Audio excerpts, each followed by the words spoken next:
We in the building, man. Welcome to Prosperous Wealth Radio Show, man. We are in the building, man. I got my boy Raashan, the ZodiaK. Yeah.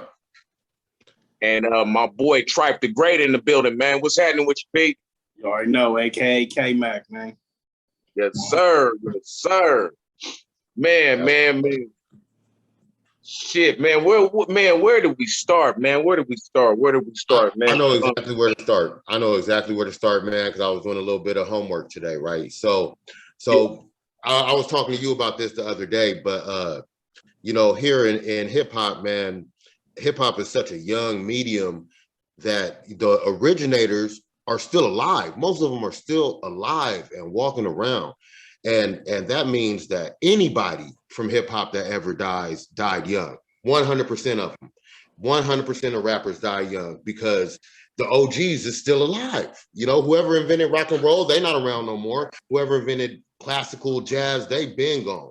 The OGs of hip hop are still around. So that means that niggas is dying younger than the originators. So that means that it's a tragedy anytime any of them die, man. And so I went and did a little homework, man, and went beyond just what my mind is capable of and did some research. And I got this list of names of iconic hip hop artists and people involved that passed away, man. This by far is not everybody because it's too much. It's too many, you know what I'm saying? But these are the ones that, at least to me, were significant, at least to me and probably to y'all. Any names y'all can add, feel free to add them. But I just want to start here by just giving respect. And it's kind of in alphabetical order, not quite, but that's the order that I'm gonna read them in. So, all right. So rest in peace to Andre Harrell, right? Apache, badass.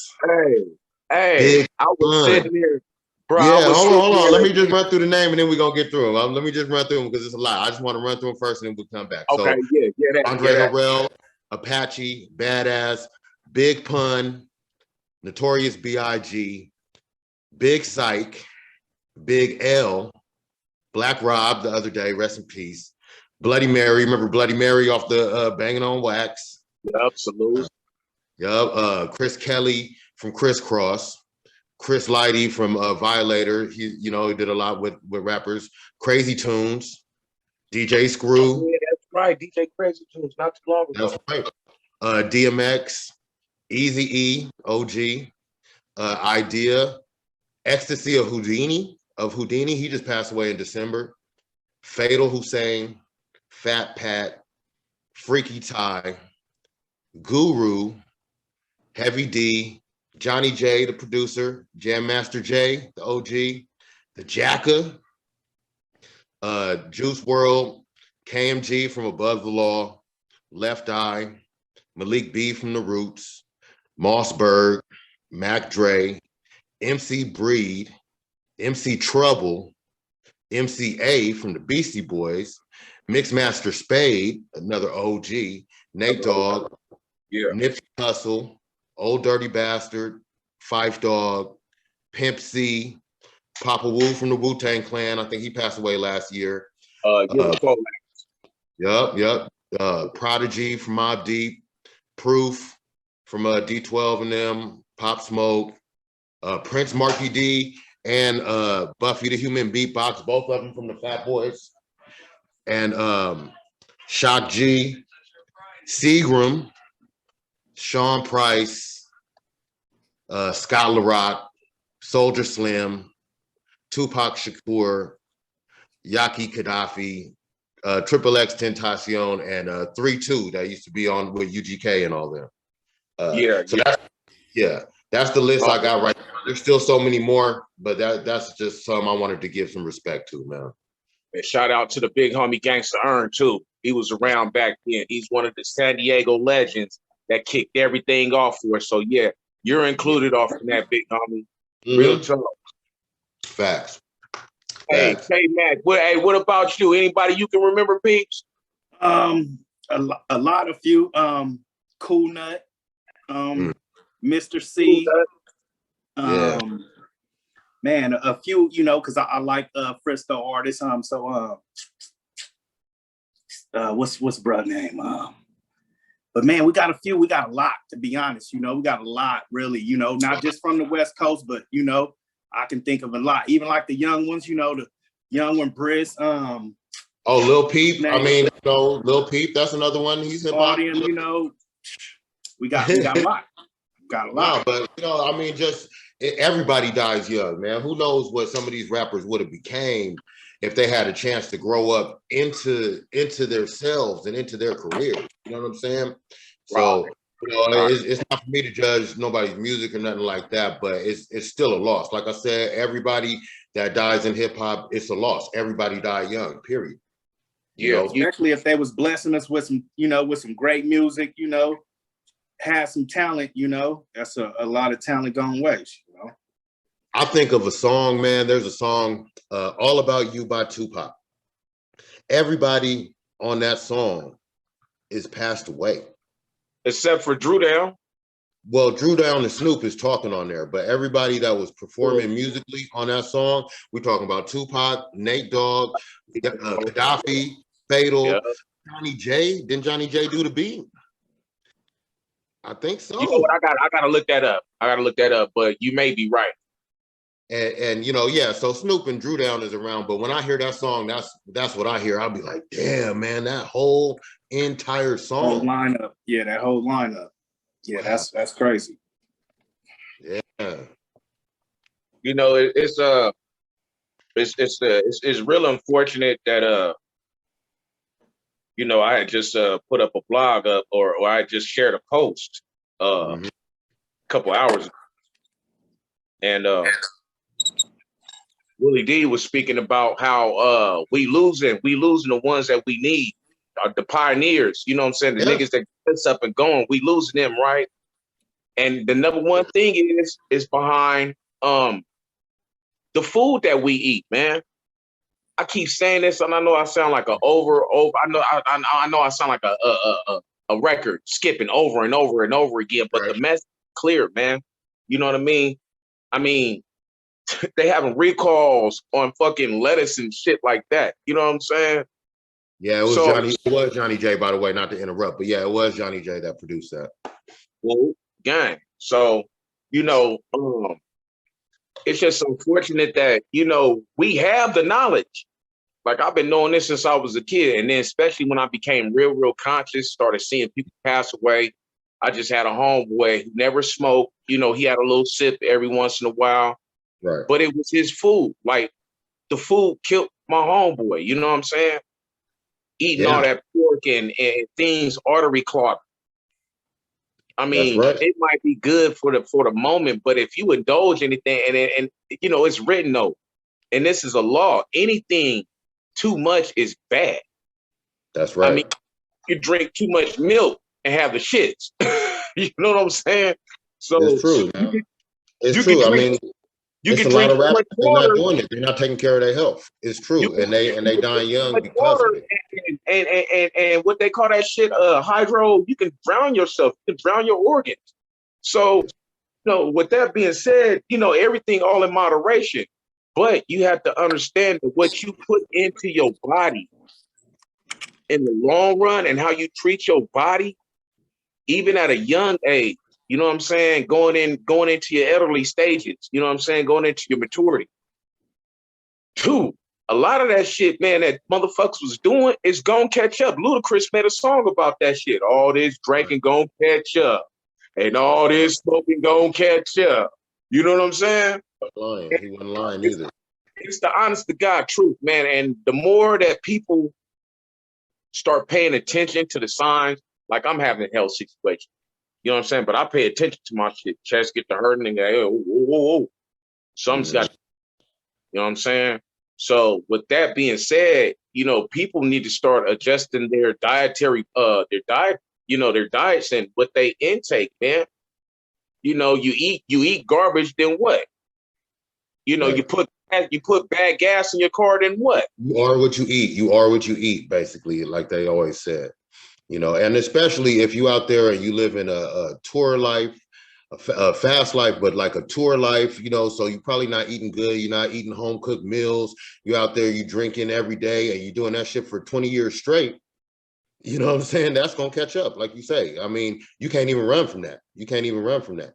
That's really doing a lot of damage to your body as an artist and performer. You done did it to yourself. And now that the damage is done, sometimes, man, it's like the point of no return. You can go work out all you want to and try to change up your plan. I mean, which, don't get me wrong, I'm not discouraging, especially if your health is fucked up like that, then yeah, you need to go back, exercise, do whatever it is to get reconditioned. You know what I'm saying? So, you know, a lot of people, I mean, like, shit, I'm getting ready to start another record. You know what I'm saying? But I gotta commit. You know what I mean? Yeah. Same thing with the music. You know, once I put my mind to it, it might take me a week to write my verse, but nigga, when that motherfucker's done, I'm gonna be good. You know what I mean? Okay. What up, Kayo, man? Welcome to the podcast. Good to see you over there, man. What's happening with y'all, man? All for the good. Finally, So we talking about, you know, health. You know, go ahead, man. Look like you over there eating a healthy sandwich, boy. Is that lettuce on that motherfucker, man? Bell peppers. Okay, something healthy. Well, you know, it was a lot of artists, hip hop artists that passed away from health issues. You know, I think of Prodigy from Mobb Deep. He had that sickle cell. Yeah, sickle cell. You know, and did we ever find out what happened with Shock, man? I never even heard what happened with Shock. The homegirl on the way down there for the funeral, the medical examiner still hasn't released a determination of death. They there now. I think they have to wake right now. Yeah, she down there, and then she gonna go back up there to Oakland. I wish I had the money. I'm going. Up there to go fuck with them. I'm going. Oh, okay. Well, if you drive up there, let me know. Yeah, we care about it. I'm going. Okay, well, shit, because I ain't driving my car. You know, my corporate gas card, I'm about to put it to use. Oh, I know that's right. I know that's right. Shock was an OG though, man. That was a big inspiration to me, man. I remember when I was a kid, I went to my pop's house around 89, 90, and this dude had CDs. I'm talking 89, 90. Like most people wasn't bumping CDs and stuff at that time. You had to have the money to have a CD back then, bro. And he had these CDs, and matter of fact, rest in peace to two of the CDs that he had. He had Heavy D and the Boys, the Big Time, or whatever. Not Big Time, not that first album, but the one with I Need Somebody to Love Me. Remember that? Album, We Got Our Own Thing.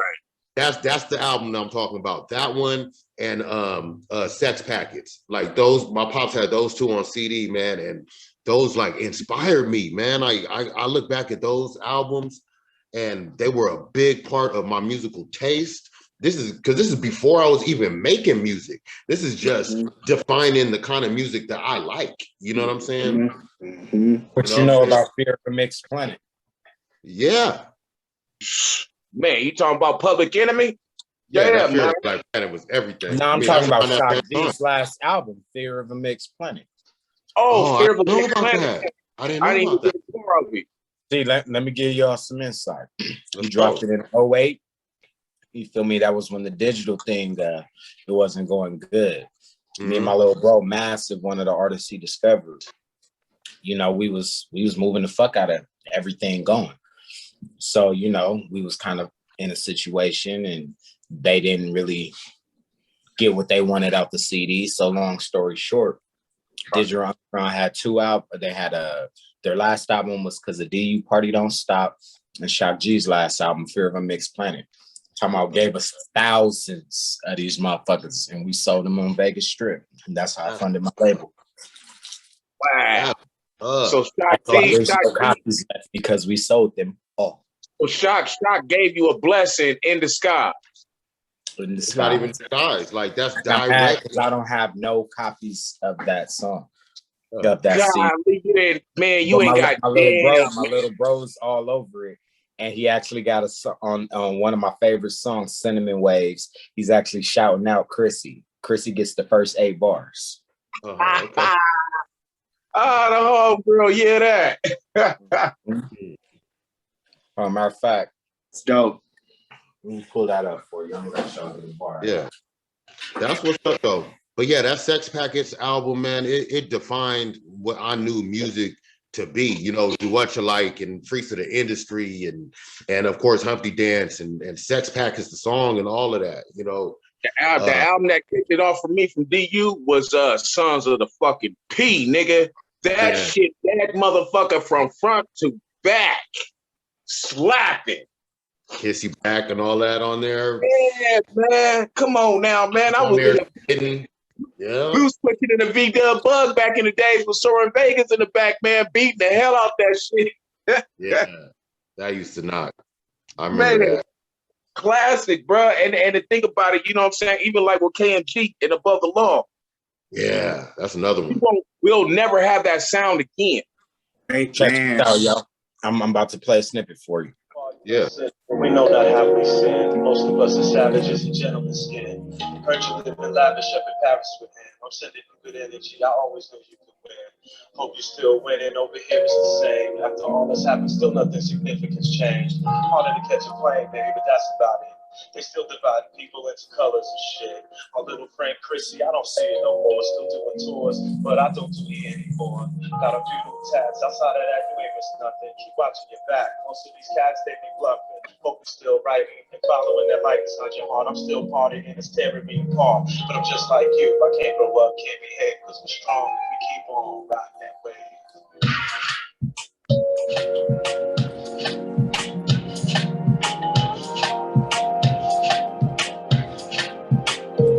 Shock G on production? Shock on production? Is that Shock G on production? Shock on everything. He played all the instruments. He is the piano man, man. Oh. That's his DJ, scratching, all that.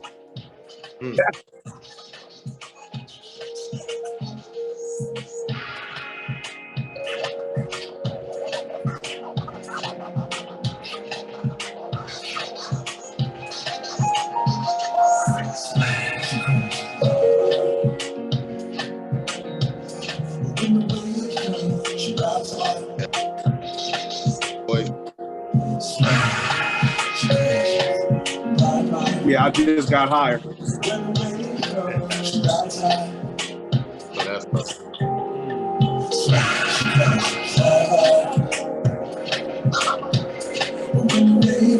Exclusive right here. This is the exclusive for the OG. Not the best.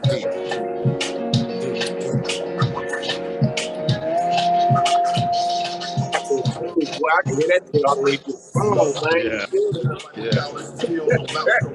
Big, every brother's a thrill. It's selling my skills. My strong, swelling my bills. Talking to you, home, telling my will. Along with my stress, depression and aggression. Accept lessons I learned from the best. Pressure is nothing but death. If you believe in a sweat system, then you see success. Kiss the sky when it happens. Don't settle for nothing less. We just symphony, many colors and cultures are spinning around and round and go.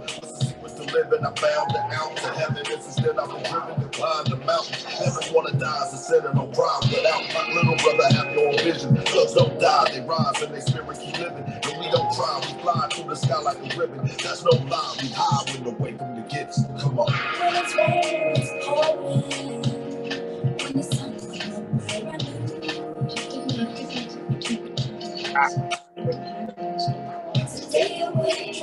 I was blessed to be a part of this. Yeah, I know that's right. That's the legendary producer right there. Legendary musician, man. Legendary, worldwide known. Nation, you know what I'm saying? The whole world knows Shock G's production. Yeah. Everybody knows Humpty Dance and Get Around and Shed So Many Tears and all of these classic songs. That's all Shock G.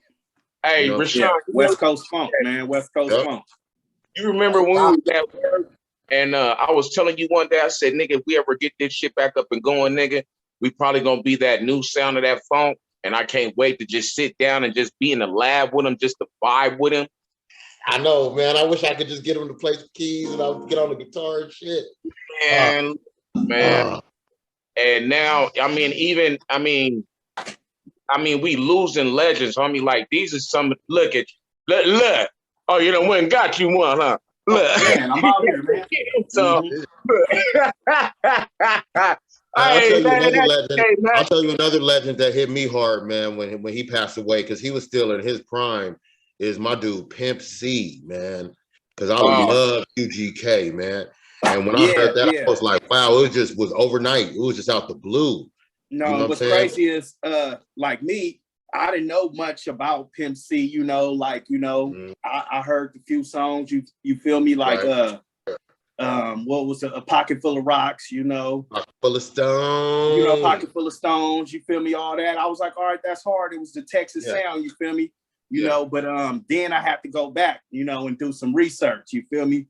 And matter of fact, it was watching Evolution of Hip Hop, you know, and they just broke down Pimp C whole, you know, his whole thing, how he started production, you know, started producing, you know, the whole thing, you feel me, and how he took it to another level, you feel me? I really respect his game for sure. You know, yeah, that's facts, man. Because that was Pimp that was behind Boosie. All that. I didn't know that. And you know, I didn't even know that Pimp C was the one that was producing all that UGK music, man. All that dope music. I didn't even know until later, maybe around the time he died, maybe right before. But back in the 90s when I was bumping UGK, I thought he was just rapping. I didn't know he was the mastermind behind all of that. And that's what I meant, right? That's exactly what I was saying. You feel me? I didn't know he was the mastermind, you know, but he was the mastermind from the beginning. From you know? Yes. Hey, that's dope like a motherfucker, man, because we seen them two boys, man, come up out the gutter like a motherfucker, man. No question. They dropped that Pocket Full of Stones. It was over with, man. Yeah, that's when I first heard them. Off of Minister Society. Yeah. Minister Society soundtrack. Yeah. Shameless plug though, when Pimp went away, you feel me? Mr. Lee was the one actually behind most of that sound behind with Bun and you feel me, Rap Block. That's actually the producer of No Cap, you know. Okay, that's what I was throw that in there, man. I see what you do. I see what you did there. Well connected, man. Well connected. The whole nine already, yeah. Man, well crazy, hey, but it's crazy though. Even AK back, even like how me and you met, like how the music, like if you really entwined into this shit, man, it's already connected. You know what I mean? Connected, straight up. And that's why you know it must have been destined for me to be here. You know what I'm saying? Because after all the shit I've been through, it's been the motherfucking music that's been keeping me alive. Shit. Facts. You know what I mean? Hey, even with your ass hustle, this nigga like fucking Morpheus in the fucking studio. Again. I'm trying to tell these I'm a whole different beast. When look, you got it? Again. Yeah. But I appreciate that push. You know what I'm saying? That push, that nigga, come on, this our bread, nigga. That's just like having a sack, nigga. Hey, nigga, we ain't gonna stop, nigga, till the last one is gone. Right. You know what I mean? Yeah. So let's see. Look, I got this list right here, man. This list is just tragic, but we're not gonna get sad on them. We just want to talk about, you know, what these dudes meant to us and everything. Another one that's big for me is my dude MC Breed. Yadie, you know how we sit in the car and bump that New Breed album like that shit just came out yesterday, man. That shit is incredible. That Gotta Get Mine and all of that. If you don't know, you finna know. Man. And this is classic and it's sad though, because like me and you was chopping it up about, man, I never knew that the brother had passed away.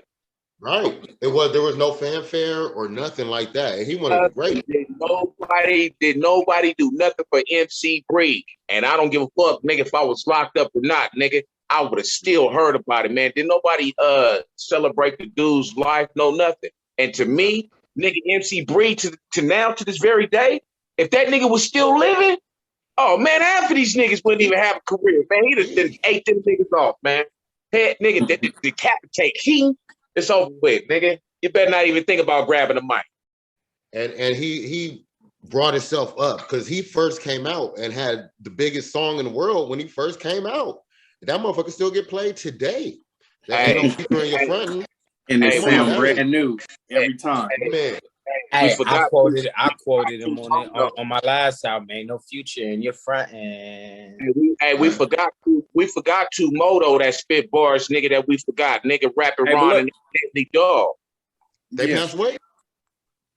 Rapping Ron been gone. Oh, I didn't know that. Rest in peace to him, because you know I'm a Too Short fan. Too Nigga, Short fanatic, Dangerous Crew, and all of that. Nigga, rapping Ron with him and Goldie and all them niggas was rapping back in the day. Mm-hmm. I'm an 80s baby, but Mr. Hill, nigga. What was it? The Dangerous Crew? Dangerous Crew, man. That Dangerous Crew album. Heavy, bro. We were bumping that the other day. West. Between them niggas was the hottest niggas in the West besides 3 Times Crazy. 40 Water and them. 3 Times Crazy, Totally Insane, and RBL Posse. And RBL Posse. Thank you. Yes. Yes. I was fucking with the clip. I love the clip. E40 and B-Shot, Be Legit, Sugar T. Legit hard for me. What's crazy is Brick Rockin' on them. It was 3 cassette tapes that I had got. My brother went and bought them, you feel me, at the Sunny Swap meet in LA. It was the SIBO Gas Chamber. It was the Click, and it was JT the Bigger Figure, his first. You talking about the game related? The game related? Them first three tapes, you feel me? I had them first 3 tapes, you feel me? And that's what took off. You feel me? Took me off. I was like, oh yeah, this is what I'm on. Yeah, the gas chamber was smoking, nigga. Yes. See, I'm a little bit younger, you feel me? Doggy Style and The Chronic were my breakthrough records. What the first Chronic? That was me. I was young. That was like that's Chronic. Oh yeah, nigga, I was locked up when the first Chronic came out. 2001 was some shit too, but the first Chronic. All that was in the I remember when the first Chronic came out, bro. I'll bullshit you not. I was locked up in juvenile hall, bro. And the motherfucking coaches had came in with the motherfucking tape, nigga, and was sitting there bumping that shit late at night, nigga. I told the homie the other day, thank God Dr. Dre and them was talking about smoking weed on the Chronic, because as soon as that album came out, I started smoking weed. If they would have been talking about smoking crack, nigga, I probably would have been smoking crack. That shit was slapping. Thank God the niggas was on point. Slapping that hard, you know. So man, yeah. Hey, you know. Saved us. Thank you, Dr. Dre. Thank you, Dr. Dre. He saved us. He killed the crack generation. He killed the crack generation with that album. Probably. Yeah. Oh yeah. What's crazy is we got to give shout out to the man behind the scenes that was doing his shit the whole time too. DJ Quick. One of my favorites. Shout out Quick, shout out Glove, shout out Quick, shout out Hitman, shout out motherfucker Khalil, you feel me? All Massive, you feel me? All the niggas behind Dre, you feel me? Shout out all of them. Yeah, that's right. Speaking of Quick, another fallen soldier, Mossberg. He never got his chance to really get out there and shine and do his thing, because he was dope. He was dope. Oh, hey, Mossy, look. Mossy was before his time, man. And you know, he was like another, B Braves too. Rest in peace. Braves. Nigga before his time, homie. You know what I'm saying? Niggas had bars just out of ghetto shit. You know what I'm saying? And it was life. And a lot of motherfuckers, that was that one side that the music industry, they thrive off that. That's where they make their money off of. Oh, we lost a good one, man. Absolutely. A lot of good ones, man. They shot and killed him on what was it, 4th of July? Back in 90. I was still in California, so that was like 99, 2000 maybe. And he had a single out. Get Naked was out. He had a single out with Sugar Free when that happened. Yeah, he had the album Connected. He had the album Connected. Naked, remember that shit? And that actually Kendrick's song is based off of that song. Look, Sugar Free and Mossberg had a whole album, nigga. They had a whole fucking album. That's that song Butt Naked came off of. Yeah. And I think it was the Connected album. I think that's what it's called. Yeah. Yeah. Yeah, Mossberg, man. KMG keep looking at me, man, because that Above the Law, man. Above the Law is everything to me too, man. Oh, yeah. That's a big part of Drake's sound too. For sure. Hey, do you know that KMG had an album out right around the time that when Big Hutch had dropped out executive decisions or executive orders, the Green Album with him and the bitch on there. Mm-hmm. Okay, so KMG had an album back then. I never will forget because I was back and forth to Dago, LA. I was doing my thing, right? I ain't gonna talk too much. So KMG had an album called Ear Candy. And it never went mainstream. Mm-hmm. It was an underground album. Floated through the hood. It was through the hood. Mm-hmm. On me, bro. I'm talking about, bro. If you haven't heard the whole album, nigga. Nah, you know who was actually gonna go next from Dago? Who they took from us? That was next. Seaweed. Yeah, Seaweed 3. That was my little homeboy, man. Hey, Seaweed 3. Here we go. Here go another Dago, another Dago cat, die young. Seaweed 3, man. Yeah. And that was my little young partner, man. Me and that dude used to sit out there and hustle all night, man, to sun up and sun down, nigga. You know what I mean? All about our paper, man. You know what I'm saying? Ain't no color lines, man. You know what I'm saying? We colorblind over here. We gonna get this paper, though. We gonna get this block. Right, you know what I mean? Good dude, man. I loved it when he took off in the game, man, and started doing his thing and moving around the town the way he was. Because I was like, man, he had it. He had it back then. You know, he was fucking around. You know, I'm a little bit older than him, but he fucking around with niggas like us. And we all sitting there doing our thing. I'm like, yeah, this little nigga about his money, man. He gonna fuck around and he gonna come up in a real big way. And I don't be damn, he showing the fuck did. And was doing this thing silently too. Church, that's on me, man. I seen that little dude came up, man. And it's just sad, man. Like jealousy. But, you know, like I say, you know, people throw themselves up under the bridge. It wasn't jealousy. It was some street shit that shouldn't happen. Yeah, you know. It wasn't even his fault, you know. Well, we're not gonna get into that. Nah, but you know, it is what it is. Another fallen soldier, way too fucking young, man. Just way too young. And how he rest in peace. Fucked up. Mm-hmm. Shouts out to the little homeboy, man. Seaweed 3, man. Man, we love it, boy. All the soldiers, man, through the town, man. You know, we done lost a lot of them. And to senseless bullshit, shit that didn't even mean nothing. Shit, it wasn't even over no money. Little 8. Your little 8, yup. Forgot about bro. Yeah. Senseless. You know. It's a lot of rappers, both famous and non-famous, that was, you know, it's unfortunate they get mixed up in shit that they shouldn't have been mixed up in. Like, they should have been focused on their music. You know what I mean? And like the white boys do it, right? They just do their music. But it seemed like for us sometimes we struggle with separating ourselves. We're trying to find the fucking funding for this shit. This shit ain't cheap. Right, you bro. Feel me? Them white boys got motherfucking nepotism, they motherfucking generational wealth. Oh, come on, man. What we got? Nigga, we got the streets of city in Southeast San Diego. And if you come we got a basketball, a football, and a Glock. You feel me? You feel me? Football, and a Glock. Hey, on the We fighting different demons just to make it to the top, man. Because you feel me? That's why hip hop has become what it was. Because you feel me?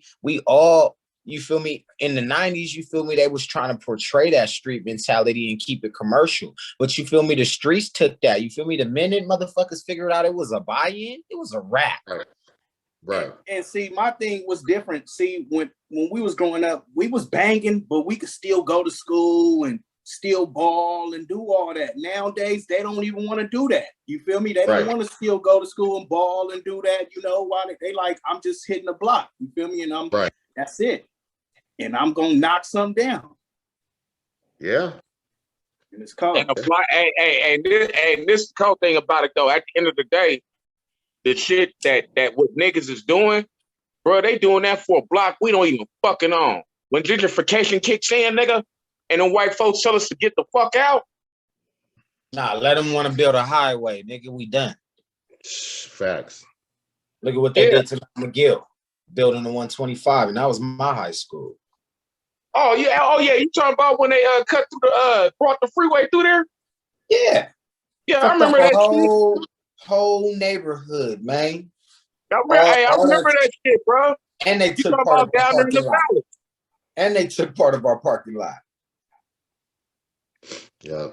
But you know, here's what I think. I think here's the difference. I think you're absolutely correct, Kayo, about the funding got to come from somewhere, and it come from the streets, it come from wherever we could get it. But I think a lot of times we're not protecting our stars and our artists the way that they need to be sort of isolated. You know what I'm saying? They need to be protected. This nigga don't need to have his hands on nothing. He's supposed to be somebody taking care of that for him. Understand what I'm saying? And I know niggas got pride, and it's hard to tell a nigga to sit down and don't do what you got to do. But somebody needs to tell him. Somebody needs to tell him. I can speak from experience. When I started this shit, I was the one that everyone was trying to protect it, but I did my dirt by my lonesome. You feel me? And I had myself in a lot of situations, and they was like, my nigga, like, you got it. It's like, man, it ain't even about that. You feel me? I don't trust y'all, honestly. Keep right. I mean, ain't right not to trust No, and that's what I was gonna say too. It's like, you know, sometimes people don't trust the people that's like in their corner to even give them that advice, because they like, you know, for one, you're not even doing enough to show me, you know, that you even, you know, got enough to tell me to do this the right way. You feel me? So because the nigga did it by himself to get to that point. To get to that point, he did it basically by himself to get there already. I mean, we got a generation of self-made motherfuckers who are learning from self-made motherfuckers who don't give a fuck about giving it back because nobody gave it to us. We had to get it out the mud, and that's how we're doing it. But that's not how it's supposed to be. Because if you look at every other race, we don't even talk. Let's talk about crime. You look at every other race, they bring them up generation. They get schooled, they get trained, they get the game, they get the rules, all that shit. That's why, you feel me, the cartel is as strong as it is. The mob was as strong as it was. Granted, they infiltrated our systems and made it what it was. But at the end of the day, we still got the power. We got all the money in hip hop. We got all the spin. We got the motherfucking streets.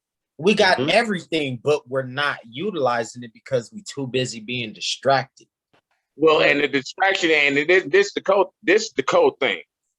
Niggas number one problem. Worrying about the next nigga. That's the distraction. Every person on this earth, long as you are not what they call that physically disabled, you have every initiative, every avenue open of going out there, being successful and doing what somebody else is doing, but on your own lane and your own avenue. What's good not for if you're you? Black. Not if you're Black. Because we still fighting systems that was put in place hundreds of years ago to keep us. Yeah, but it's been got a little bit easier though. A little bit ain't enough. Just a little bit. A little bit ain't enough, my nigga. Period. You feel me? You absolutely right, bro. You absolutely right. Because I mean, the motherfuckers it's been too many motherfuckers ahead of us. It's been too many motherfuckers to die just for us to get to this point where we at right now. Yeah. And it's still, the motherfuckers is still hundreds of years in front of us. Oh yeah. Yeah. And we're not building, like you say, the nepotism. We're not building the nepotism and the generational wealth that we're just, you know, you can't take it with you, like they say. And you know why? Because we don't know Kayo, you would have already put out the pay of their blueprint. But I'm just one person. And you feel me? My family line gonna get it. But it takes you teaching your family line, Raashan teaching his family line. You feel me? We need to change the education these children are getting. You feel me? All of us was taught that Columbus discovered America. Each and every one of us. And now in our lifetime, we done watched them basically apologize and call it Indigenous Peoples Day. Well, why don't you admit that Black people is indigenous too? Why don't you talk about the motherfucking Black slave families that got all that land down south that were never slaves? Why don't you talk about that? Why don't you talk about how y'all couldn't get, how France couldn't get into Florida and why the islands and down south and all that? Why don't y'all talk about that? Why don't you give us the real history? Why? Because if we realize what we are, they out of it. They out of it. They shit out of luck. And they know it too. And they know it making too. so much money off of us not knowing. It's a whole industry. That's why they call us niggas, because we are ignorant. The perpetuation of ignorance. And this is the reason why they putting these little niggas out here with all this ignorant ass music. They know that they can't get to the adults no more or to the ones that's conscious. So they're gonna start aiming at the kids. Well, it's always been that, and I got a theory on that. So I figured this out 20 years ago when I used to work for the Census Bureau back in LA and shit, right? Census Bureau, I ain't even hear it. I did. and when I seen the numbers, it blew my mind because you live in LA and you see just people of all races. You see all kind of Black folks, all kind of Mexican people, all kind of white people, Asians of every type of persuasion. And I look at the numbers and I realize that the whole country is not even like that. Like just LA is like that. Like just big cities are like that, right? LA is multicultural. It's multi-diverse. California is San Diego. No, California is. That's what I'm saying. So then I looked at states like Montana, and I looked at Wyoming, and in Wyoming, of a population of 250,000, it was 0.02% Black. Like there's 0 Black people. That's like one family. 0.02%. That's nothing. You know what I'm saying? And there's so many places. There's so many places around the country. So what I realized then was that this is why our stereotypes sell, is because it's the people that never seen a Black person in their life that's buying up all of this shit, and all they know is the stereotype. So to them, the stereotype is authentic. So then you have a nigga that comes intelligent and they're like, what is that? That's not how niggas act. You know what I'm saying? Because they never heard of that. They never heard of that before. All they ever learned was the stereotype. And this is not the people in LA. This is not the people in New York and Florida. This is the motherfuckers that's buying all the albums. And they live in Montana and they live in Wyoming and Idaho and all of this. They don't know no better. And that's why I'm able to scale in those areas, because, that Black man's intelligent. He's actually talking about it. And look, Sean, I'm glad you brought that stereotype up, because you remember when Joyner Lucas had the I'm Not Racist song, right? And I was so against it, right? Because I'm like, it looked like it was a white boy. Yeah, I'm like, he painted the stereotype and made it true for them to believe all the shit, and he didn't correct it on the other end, and even said we got no Black lawyers, no Black doctors, and none of that shit. You feel me? He just, just threw it out there for more white people to really stereotype us and really say, oh, that's what it is right there. Right. And then the people we come in contact with, they know better because they live in Vegas, they live in LA, they live in San Diego. They see all kind of Black folks doing good, and they've been to Baldwin Hills and all that kind of shit before. They know about that. But those motherfuckers up in Western Pennsylvania or up in the Appalachians or wherever they at, they have no idea. And all they know is the stereotype. And that's all they gonna feel is authentic. They don't understand. They'll see Boys in the Hood or something like that, which is authentic, but they think that that's 100% of our experience. And anything that's outside of that, they don't believe it. They're not gonna spend money on it. It's fake to them. Listen, this goes for anybody. Until the truth is brought to you, you will never really know. Exactly. Fact is, you feel me? The truth is out there in plain sight. Some people don't want to accept it though, fam. That's the issue. They don't want to accept it. Like the truth is right there in front of you. Your eyes and your spirit is not lying to. These people are. Yeah, on everything. There's a whole industry based on that lie. The ways of the world got a lot of people in a loop. and they can't see past the smoke. They can't see past the smoke and mirror. Mm-hmm. They've been lied to so long. That's all they believe is lie. So when the truth hits them in the face, when the truth hits them in the face, you know what I'm saying? They like, well, wait a minute. All I know is piss. Yeah, they wouldn't do that to us. It was like with the shit of 2020, man. You feel me? The people that came to Vegas, and I'd be talking to motherfuckers, and they'd be like, "Man, it's crazy. I didn't really know that shit was really going on." Like, you know, we hear about it, but you know, they basically thought that we were just being extra about it. But then when 2020 it exposed, oh shit, this shit is real. These motherfuckers is not crying wolf. This is reality to a nigga. I got my ass whooped when I was 16 years old by SDPD. Mm-hmm. Like, that's normal. I mean, shit, before the George Floyd and all the other shit hit, I can think about 2-3 police murders happening out here that didn't hit worldwide, that, you know, only hit Fox News, you feel me, out here, and that's about it, you know? Yeah, I got tased twice by Metro. Tased twice. My ass whooped in Clark County. Yeah, the punk ass I got police Rodney King style by LAPD.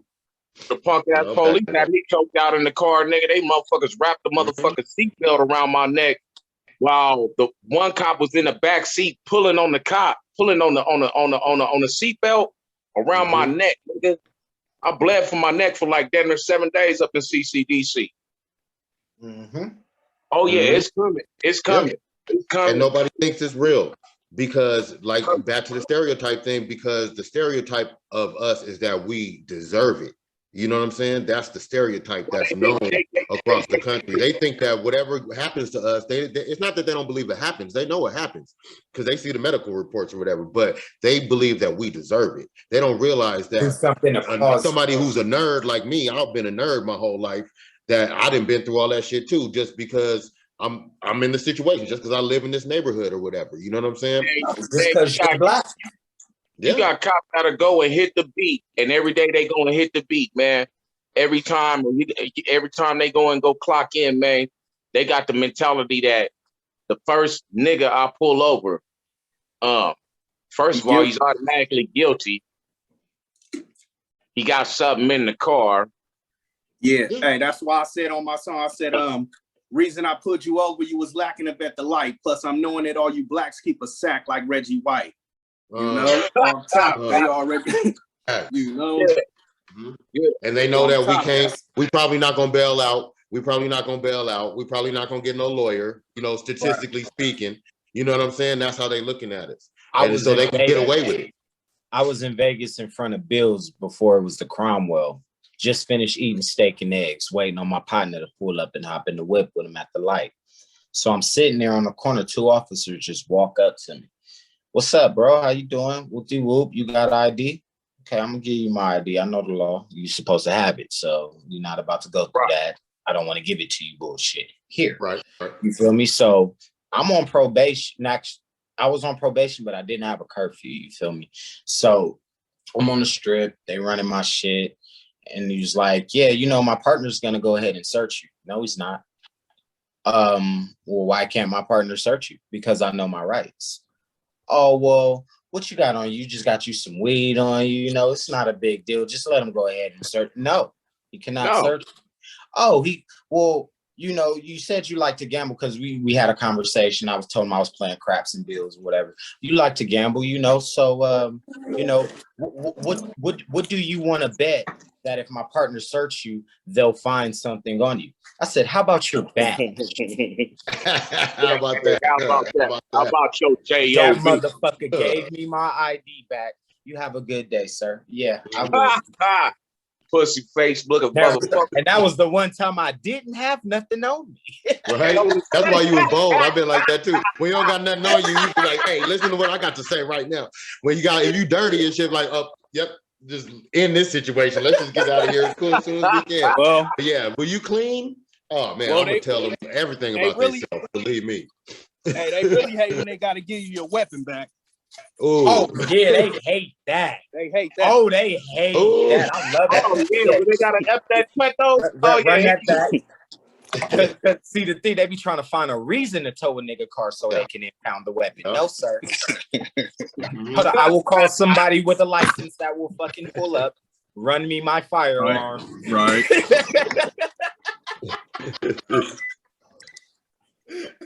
Straight up. That's why I be asking motherfuckers when I'm strapped. You got L's? Okay, we good. I'm not thinking about the car, nigga. I'm thinking about my gun. Oh, ain't that about a bitch? Now you know, nigga. Sorry.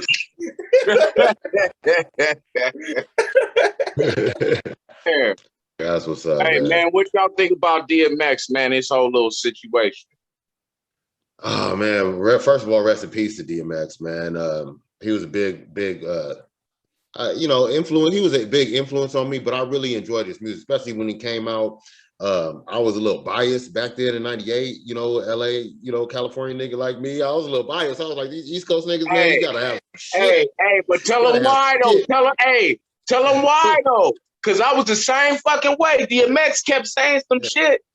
You know what I'm saying? He kept saying like, "Oh, I'm the greatest rapper of all time," and boop, and I was like, "Look, man, you good?" Flesh, man, come on. I always fucked with X. I didn't. My thing, it wasn't really East Coast, West Coast. My thing is, I never really felt the East Coast production. But the production, I was never on the East Coast, West Coast stuff like that. My thing about it don't make yourself that's the greatest rapper alive. The production, being a rapper, you supposed to think that way. Hear me out. The production that DMX had, my nigga. Woo. Oh man, what was that? Hell is hot and what was that? Hell is hot and blood of my blood, flesh of my flesh. That's what I'm saying. How could you the production was excellent, but it was things like he was saying like, "Oh, I'm the greatest rapper." Lyrics. Yeah, then he got you with the lyrics. Oh, I'm a fan. Yeah. Oh yeah. Y'all gonna make me lose my mind. My mama so to me, he pushed through because I wasn't hating on East Coast shit because obviously, I love Gangstar and Tribe Called Quest and all that. I do. You know what I'm saying? I love all that shit. Yeah, but I'm saying like my taste is like for that West Coast bounce and musically, like you say, the East Coast production, it didn't always speak to me and shit. But yeah, X when he came out, he spoke to me. That Dark and Hell is Hot, man, and all the homies, we was on that Damien and on that fucking what was that shit? The fucking Stop Being Greedy and shit. Yeah. Hey, when X really won me over, and I had respect for X is when he did the Rough Riders thing, part 2. Oh, okay. Not part 1, part 2. And he came in with Scarface. Movement for me. The movement was crazy, and was and this is the only reason why everything kind of like hit me, because before I moved to Vegas, I was supposed to go stay with my ex-fiance.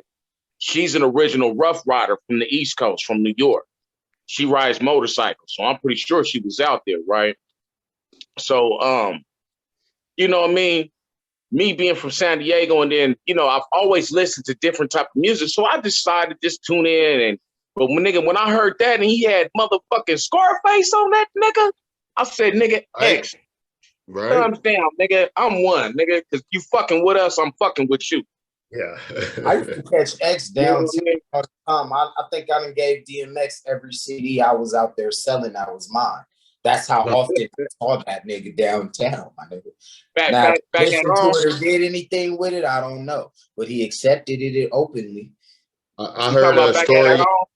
I heard a story that X was out here. And he told somebody, he was like, take me to the hood out here in Vegas. And this nigga X was over on D Street somewhere, chilling, smoking blunts with niggas over there, like having niggas freestyle and shit like that. Just out of the love of his heart, didn't ask for no money, didn't do nothing other than just be there. Just be there and show love to the hood of the city that he was in. And he probably did that in every city that he went to.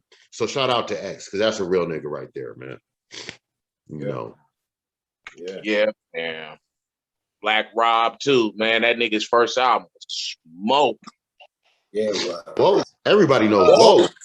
I can't remember the name of the song. But it might have been the second track, but it's It's got a sample. It's called it's got a sample in it. It's like The World Is Different Now. I think that might be the second track. But Okay. it might be the first track, man. That motherfucker. Matter of fact, hold on, let me go and pull that up. Shit up, man. But yeah, man. Shout out to Black Rob. Shout outs to Shock G, DU. You know what I'm saying? And Ecstasy, man. That's another one that fucked me up. I didn't even realize that he had just passed away, man. Ecstasy from Houdini. Yeah. I didn't even realize. Now that's an OG right there, man. And you know, Houdini, everybody love Houdini, man. That One Love and Friends, that's probably the most sampled song in hip hop. It's gotta be. But see, between them and Parliament, I mean, it's the most sampled hip hop song. I'm saying the most sampled hip hop song. You know what I'm saying? Out of a song that's hip hop, that's sampled by everybody. We would have to go back and look up the statistics, but I know Sugar Hill gang in that combo. That's true. And actually, let me see. I believe Larry Smith. Did Larry Smith pass away, man? I don't want to wish no death on him if he's still alive. Let me make sure. But let me. Larry Smith is the dude that produced all the Run DMC and the Houdini music and the Fat Boys. Let me see. Okay, so I think. Oh no, he died in 2014, so he got to be on the list too. Because I didn't even know about this dude growing up, and when I seen all the stuff he produced, it blew my mind. I'm like, how do I not know this man's name? Because he produced everything, Sucker MCs and everything that wasn't Rick Rubin. It was Larry Smith for Run DMC. All One Love and Friends and all that shit for Houdini, 5 Minutes of Funk, all that shit. He did all that. All the Fat Boys hits, I'm in jail because we failed, all that shit. He did all of that shit. Like this dude, Larry Smith. So shout out to him. He's a hip hop OG, man. And his name don't even get mentioned. I just happened to see a documentary about him on YouTube one day, and it blew my mind. It blew my mind because I'm like, who is this dude? Where did he come from? How come I didn't know him? How come he's not known? Yeah, that was recorded, nigga. We caught that. Hey, we saw that, nigga. Hey, so reverting back to Black Rob right serious too. So the name of that song is called Life Story, and that was way back in 1999. This nigga's album was smoking, homie. It never really like climbed the charts the way it was supposed to, man. Yeah, it didn't. Well, Black you know Rob that was smoking, man. Like, man, not smoking, but that nigga. When I say he's smoking, he was gas, nigga. Like, I mean, I can't say blood had gas, man. He was doing his thing, man, and he didn't get a lot. To me, he didn't get a lot of his props, man, while he was still here, man. See, the thing is, I mean, he never really had a big mainstream second single. A lot of those legendary MCs ain't getting their flowers. You feel me? Like, you got to look at the ones that's here right now. You got like my boy Nature. You feel me? With the Firm, Fredro Starr, Mike Geronimo. You feel me? Yeah. You know what I mean? You feel me? It's some staples that we be forgetting about just because we think now they're not relevant. The only time they become relevant is when they don't have when they're gone. Like, you feel me? Like my publicist told me Shock G just was working on some music. You feel me? And I know he was sending my little bro shit. Like, you feel me? So it was just like, in every other genre but hip hop, their legends are respected, idolized, and they can still get a bag. But hip hop is the only genre once you get a certain age, you're dated. You feel me? Yeah. I mean, it's starting to change because the 2000 generations rappers are getting their longevity now. But the basic synopsis to most of them now is, once you hit a certain age, you're not relevant no more. And you feel me? In R&B and motherfucking rock, and most of them motherfuckers peak motherfucking late 30s, mid 40s. You're right. But I think, honestly, I believe I believe it's a phobia. I believe at one point in time, a person, they get comfortable with what they did in their career and they just sit back and they enjoy the accolade. Nah, because a lot of these cats are still working. But listen, like everybody I just mentioned, still still working. And that's what I was getting ready to say. You still got just put out a house. Still working. Yeah, and before you came on the call, I was making a statement that said that, you know, hip hop is still young, right? Hip hop is young. I was just about to address that too. It's young enough that the OGs, the originators, are still alive. And they're still young. And they're still young. They're still young. That's what I'm saying.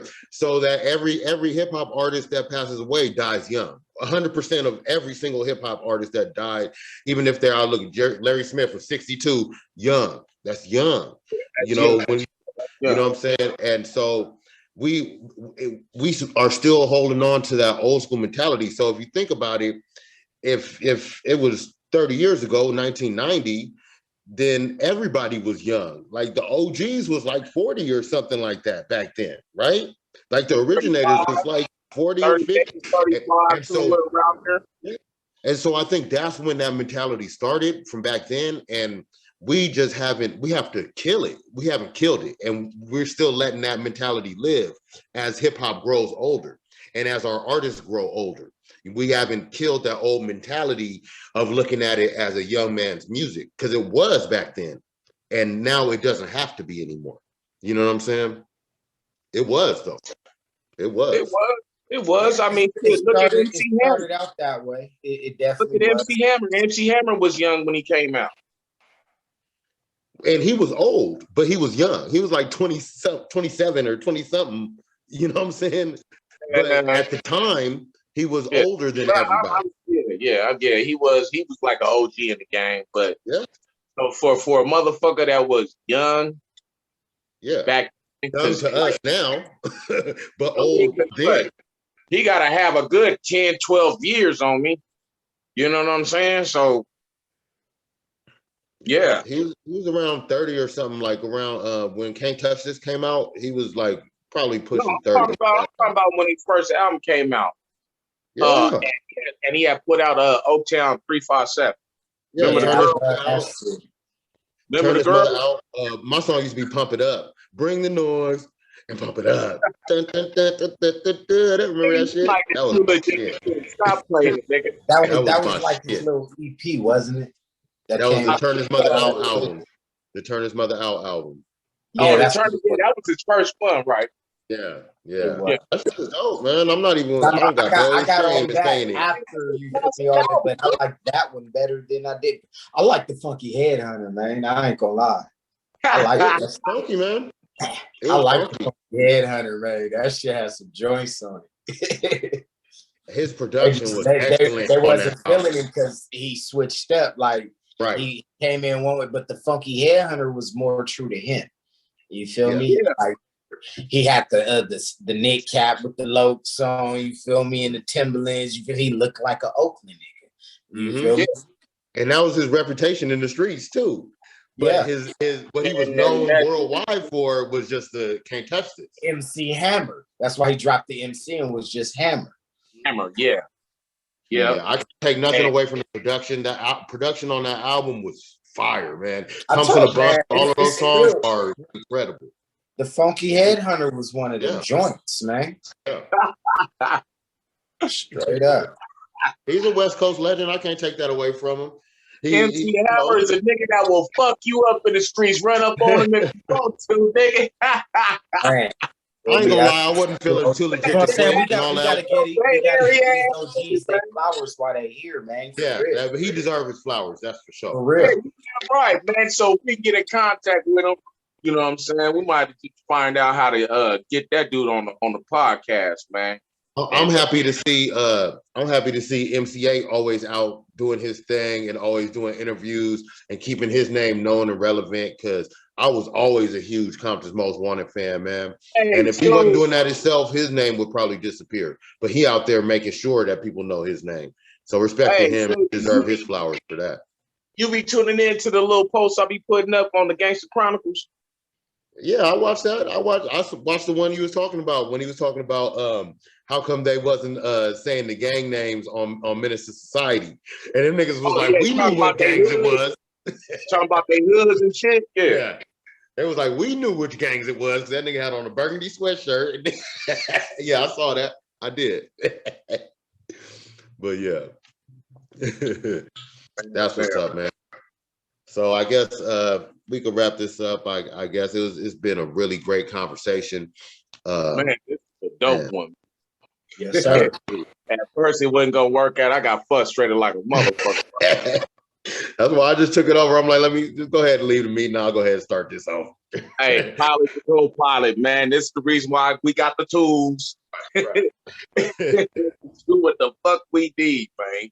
Straight up. I ended up not even turning Kayo. still on my phone. Kayo Hustle, man. I want to thank you, man, for taking time out your day, man. Coming, spending it with PWR, man. Yeah, that Appreciate man. Man, one hell of a fucking story too, man, about that man shot G. Man, yes, absolutely. That was a blessing. GOAT right there, man. Hey, shout outs to Digital Underground, shout outs to Black Rob, Shock G, DMX, DMX, everybody. Rob, man. Because they dropping like flies right now, man. Man, we getting to that age, man. Everybody getting older, like I said, man. So, And nah, this ain't old. This ain't yeah, old. it ain't old. It ain't old. But we're getting into grown man status as a music genre, man. And so it's time to really start facing the real life right now. Time to get on some grown man shit. Get in the gym. You know what I'm saying? Eat the Right. right shit. Yeah, nigga. That's right. You know, and your body gonna thank you. Like Yadie said, you're not gonna put no bullshit in a good car. You feel me? Your body is that Lamborghini, man. What you putting that 87 in there for? You better go with that Chevron 91 and stop playing. Man. Big facts. I'm serious about my health. I got a little gray right here, but you know what? I'm good. My health is excellent, man. Probably better than it ever been, man. And that's how we all have to be. We all got to take more pride in ourselves and take more responsibility for our own health. Precautionary measures, man. All of that. Precautionary measures on what your health. You gotta go. I gotta get ready for this pop up, man. Oh, Appreciate hey, you, Kayo. Hey, hold on. Kayo, tell them where to go to find your music, man. KayoHustle.com, KayoHustle.com. You feel me? You can Google me, Kayo Hustle. I'm on Spotify, Apple Music, all the DSPs. You feel me? Get my merchandise. Man, I'm not wearing none of it, but check it out. Got the bandanas right here. Here's one of them. You dig? I got hustle. You feel me? I got hustle.store, no .com, .store. You feel me? Get my shit up in there. I got a single that just dropped this week called No Cap. Make sure you go run it up. You feel me? So you go. How can they get in contact with you, man, if they need a feature? My website, KayoHustle.com. One of the first 3 buttons on there gives you access to set up something. So get at me, KayoHustle.com. Fine. And shout out to Trife the Great, K-Mac for joining us. He was a second time returning guest, and it's always good to have him on the show, man. So shout out to the homie. Shout out to the homie K-Mac, man. Straight up, man. Good dude, man. All right. Close it out. That's it. Close it out, Raashan. All right. Well, it's Prosperous Wealth.